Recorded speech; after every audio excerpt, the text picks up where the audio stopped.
René Guénon, La Grande Triade, chapitre 11, Spiritus, Anima, Corpus. La division ternaire est la plus générale et en même temps la plus simple qu'on puisse établir pour définir la constitution d'un être vivant, et en particulier celle de l'homme. Car il est bien entendu que la dualité cartésienne de l'esprit et du corps, qui s'est en quelque sorte imposée à toute la pensée occidentale moderne, ne saurait en aucune façon correspondre à la réalité. Nous y avions déjà insisté assez souvent ailleurs pour n'avoir pas besoin d'y revenir présentement. La distinction de l'esprit, de l'âme et du corps est d'ailleurs celle qui a été unanimement admise par toutes les doctrines traditionnelles de l'Occident, que ce soit dans l'Antiquité ou au Moyen-Âge. Qu'on en soit arrivé plus tard à l'oublier au point de ne plus voir dans les termes d'esprit et d'âme que des sortes de synonymes, d'ailleurs assez vagues, et de les employer indistinctement l'un pour l'autre, alors qu'ils désignent proprement des réalités d'ordre totalement différent. C'est peut-être là un des exemples les plus étonnants que l'on puisse donner de la confusion qui caractérise la mentalité moderne. Cette erreur a d'ailleurs des conséquences qui ne sont pas toutes d'ordre purement théorique, et elle n'en est évidemment que plus dangereuse. Mais ce n'est pas là ce dont nous avons à nous occuper ici. Et nous voulons seulement, en ce qui concerne la division ternaire traditionnelle, préciser quelques points qui ont un rapport plus direct avec le sujet de notre étude. Cette distinction de l'esprit, de l'âme et du corps a été appliquée au macrocosme, aussi bien qu'au microcosme. La constitution de l'un étant analogue à celle de l'autre, de sorte qu'on doit nécessairement retrouver des éléments qui se correspondent rigoureusement de part et d'autre. Cette considération, chez les Grecs, paraît se rattacher surtout à la doctrine cosmologique des pythagoriciens, qui d'ailleurs ne faisaient en réalité que réadapter des enseignements beaucoup plus anciens. Platon s'est inspiré de cette doctrine et l'a suivie de beaucoup plus près qu'on ne le croit d'ordinaire. Et c'est en partie par son intermédiaire que quelque chose s'en est transmis à des philosophes postérieurs, tels par exemple que les stoïciens, dont le point de vue, beaucoup plus exotérique, a du reste trop souvent mutilé et déformé les conceptions dont il s'agit. Les pythagoriciens envisageaient un quaternaire fondamental qui comprenait tout d'abord le principe, transcendant par rapport au cosmos, puis l'esprit et l'âme universelle, et enfin la île primordiale. Se référer au début des Rasail Ikhwan as-Safa, qui contient un exposé très clair de cette doctrine pythagoricienne. Il importe de remarquer que cette dernière, en tant que pure potentialité, ne peut pas être assimilée au corps, et qu'elle correspond plutôt à la terre de la grande triade qu'à celle du tribhuvana, tandis que l'esprit et l'âme universelle rappellent manifestement les deux autres termes de ce dernier. Quant au principe transcendant, il correspond à certains égards au ciel de la grande triade, mais pourtant, d'autre part, il s'identifie aussi à l'être ou à l'unité métaphysique, c'est-à-dire à Taiki. Il semble manquer ici une distinction nette, qui d'ailleurs n'était peut-être pas exigée par le point de vue, beaucoup moins métaphysique que cosmologique, auquel le quaternaire dont il s'agit était établi. Quoi qu'il en soit, les stoïciens déformèrent cet enseignement dans un sens naturaliste, en perdant de vue le principe transcendant et en n'envisageant plus qu'un Dieu, immanent, qui pour eux s'assimilait purement et simplement au spiritus mundi. Nous ne disons pas à l'anima mundi, contrairement à ce que semblent croire certains de leurs interprètes affectés par la confusion moderne de l'esprit et de l'âme, car en réalité, pour eux aussi, bien que pour ceux qui suivaient plus fidèlement la doctrine traditionnelle, cet anima mundi n'a jamais eu qu'un rôle simplement démiurgique, au sens le plus strict de ce mot, dans l'élaboration du cosmos à partir de la île primordiale. Nous venons de dire l'élaboration du cosmos, mais il serait peut-être plus exact de dire ici la formation du corpus mundi. D'abord parce que la fonction démiurgique est en effet proprement une fonction formatrice. Petite note. Il importe de remarquer que nous disons formatrice et non pas créatrice, Cette distinction prendra son sens le plus précis si l'on considère que les 4 termes du quaternaire pythagoricien peuvent être mis respectivement en correspondance avec les 4 mondes de la Kabbale hébraïque. Fin de la note. Et ensuite, parce qu'en un certain sens, l'esprit et l'âme universelle font eux-mêmes partie du cosmos.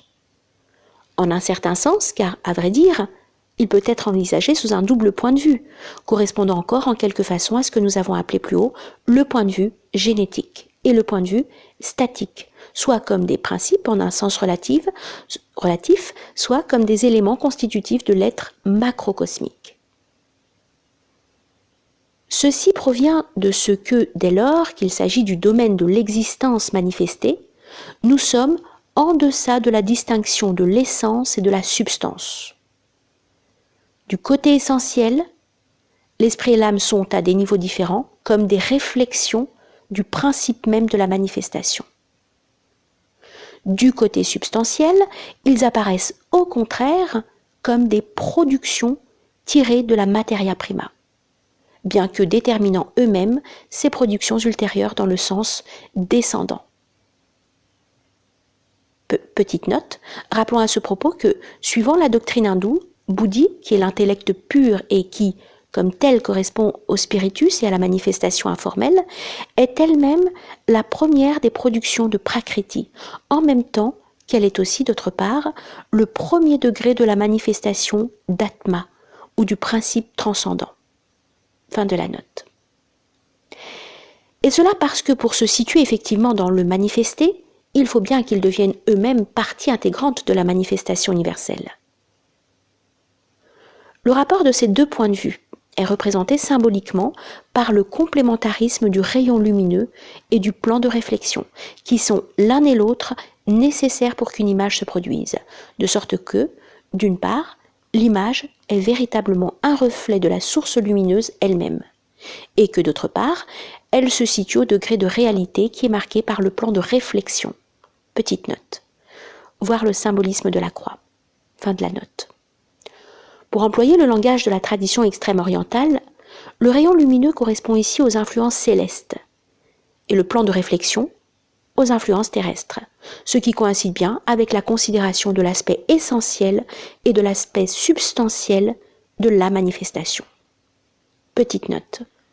Le rayon lumineux et le plan de réflexion correspondent exactement à la ligne verticale et à la ligne horizontale prise pour symboliser respectivement le ciel et la terre. Fin de la note. Naturellement, ces remarques que nous venons de formuler à propos de la constitution du macrocosme s'appliquent tout aussi bien en ce qui concerne l'esprit et l'âme dans le microcosme.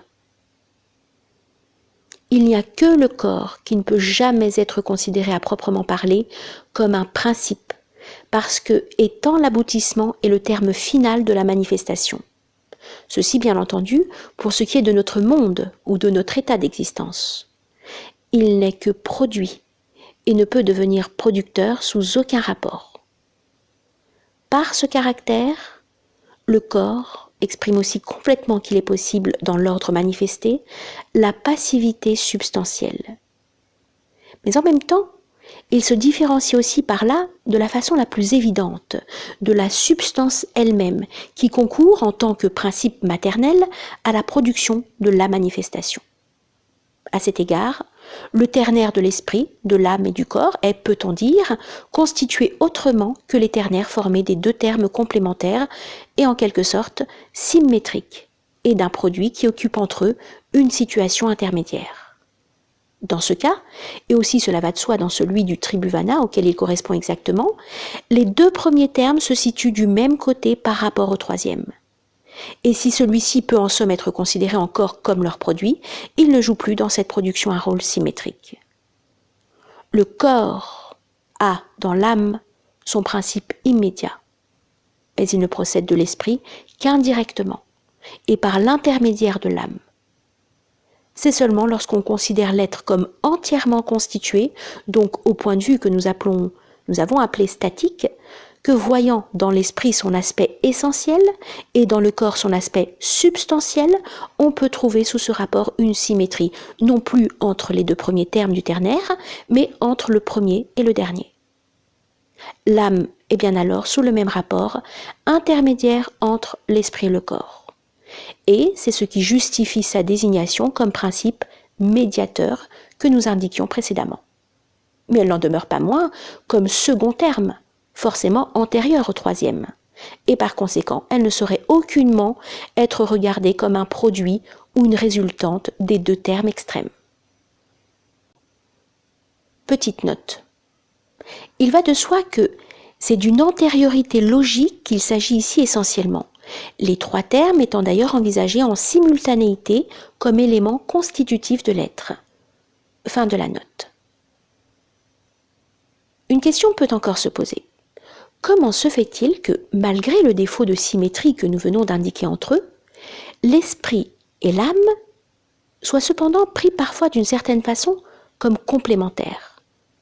L'esprit étant alors généralement regardé comme principe masculin et l'âme comme principe féminin. C'est que l'esprit étant ce qui, dans la manifestation, est le plus proche du pôle essentiel, l'âme se trouve, relativement à lui, du côté substantiel. Ainsi, l'un par rapport à l'autre, l'esprit est yang et l'âme est yin, et c'est pourquoi ils sont souvent symbolisés respectivement par le soleil et la lune, ce qui peut d'ailleurs se justifier encore plus complètement en disant que l'esprit est la lumière émanée directement du principe, tandis que l'âme ne présente qu'une réflexion de cette lumière. De plus, le monde intermédiaire, qu'on peut appeler aussi le domaine animique, est proprement le milieu où s'élaborent les formes, ce qui, en somme, constitue bien un rôle substantiel ou matériel, maternel. Et cette élaboration s'opère sous l'action, ou plutôt sous l'influence de l'esprit, qui a ainsi à cet égard un rôle essentiel ou paternel. Il est d'ailleurs bien entendu qu'il ne s'agit en cela pour l'esprit que d'une action de présence, à l'imitation de l'activité non agissante du ciel. Petite note. Ces dernières remarques peuvent permettre de comprendre que, dans le symbolisme hermétique du 28e degré de la maçonnerie écossaise, le spiritus et l'anima soient représentés respectivement par les figures du Saint-Esprit et de la Vierge, ce qui est une application d'ordre moins universel que celle qui fait correspondre ceci à Purusha et à Prakriti, comme nous le disions au début. Il faut d'ailleurs ajouter que dans ce cas, ce qui est envisagé comme le produit des deux termes en question n'est pas le corps, mais quelque chose d'un autre ordre, qui est la pierre philosophale, sont souvent assimilés en effet symboliquement au Christ. Et à ce point de vue, leur relation est encore plus strictement conforme à la notion de complémentarisme proprement dit qu'en ce qui concerne la production de la manifestation corporelle. Fin de la note. Nous ajouterons quelques mots au sujet des principaux symboles de l'anima mundi. L'un des plus habituels est le serpent, en raison de ce que le monde animique est le domaine propre des forces cosmiques, qui, bien qu'agissant ainsi aussi dans le monde corporel, appartiennent en elles-mêmes à l'ordre subtil. Et ceci se rattache naturellement à ce que nous avons dit plus haut du symbolisme, de la double spirale et de celui du caducée. D'ailleurs, la dualité des aspects que revêt la force cosmique correspond bien au caractère intermédiaire de ce monde animique, qui en fait proprement le lieu de rencontre des influences célestes et des influences terrestres. D'autre part, le serpent, en tant que symbole de l'anima mundi, est le plus souvent représenté sous la forme circulaire de l'Ouroboros. Cette forme convient en effet au principe animique, en tant qu'il est du côté de l'essence par rapport au monde corporel. Mais bien entendu, il est au contraire du côté de la substance par rapport au monde spirituel, de sorte que suivant le point de vue où on l'envisage, il peut prendre les attributs de l'essence ou ceux de la substance, ce qui lui donne pour ainsi dire l'apparence d'une double nature. Ces deux aspects se trouvent réunis d'une façon assez remarquable dans un autre symbole de l'anima mundi qui appartient à l'hermétisme du Moyen-Âge. On y voit un cercle à l'intérieur d'un carré animé, c'est-à-dire posé sur un de ses angles pour suggérer l'idée du mouvement, tandis que le carré, reposant sur sa base, exprime au contraire l'idée de stabilité. Petite note. Voir le règne de la quantité et les signes des temps. Fin de la note. Et ce qui rend cette figure particulièrement intéressante au point de vue où nous nous plaçons présentement, c'est que les formes circulaires et carrées qui en sont les éléments y ont des significations respectives exactement concordantes avec celles qu'elles ont dans la tradition extrême orientale. Petite note. En comparant cette figure à la figure 8, malheureusement qu'on ne peut voir, on constatera que l'image schématique du monde intermédiaire apparaît en quelque sorte comme un retournement de celle de l'ensemble du cosmos. Il serait possible de déduire de cette observation, en ce qui concerne les lois de la manifestation, subtiles, certaines conséquences assez importantes, mais que nous ne pouvons songer à développer ici.